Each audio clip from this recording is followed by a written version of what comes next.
बदनाम नहीं होने देंगे। आजादी की कभी शाम नहीं होने देंगे, शहीदों की कुर्बानी बदनाम नहीं होने देंगे। मुझे तो एक छोटी सी बात का गौरव है, मुझे तो एक छोटी सी बात का गौरव है। मैं हिंदुस्तान का हूँ, हिंदुस्तान मेरा है। मैं हिंदुस्तान का हूँ, हिंदुस्तान मेरा है।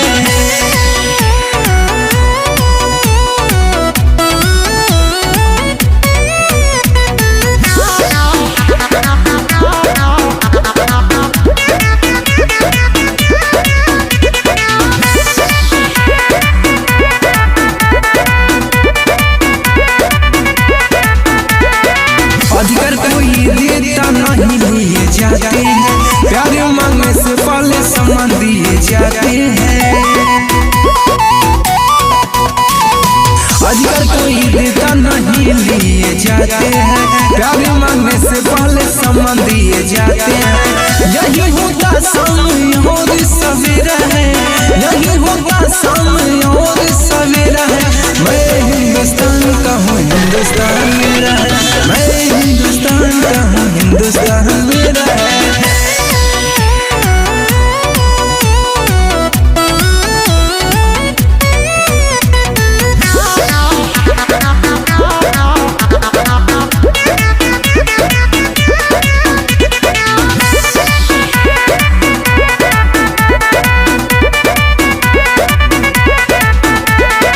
नशा है मुझे इस तिरंगे की आन में, बसा है मेरा दिल इस धरती की जान में।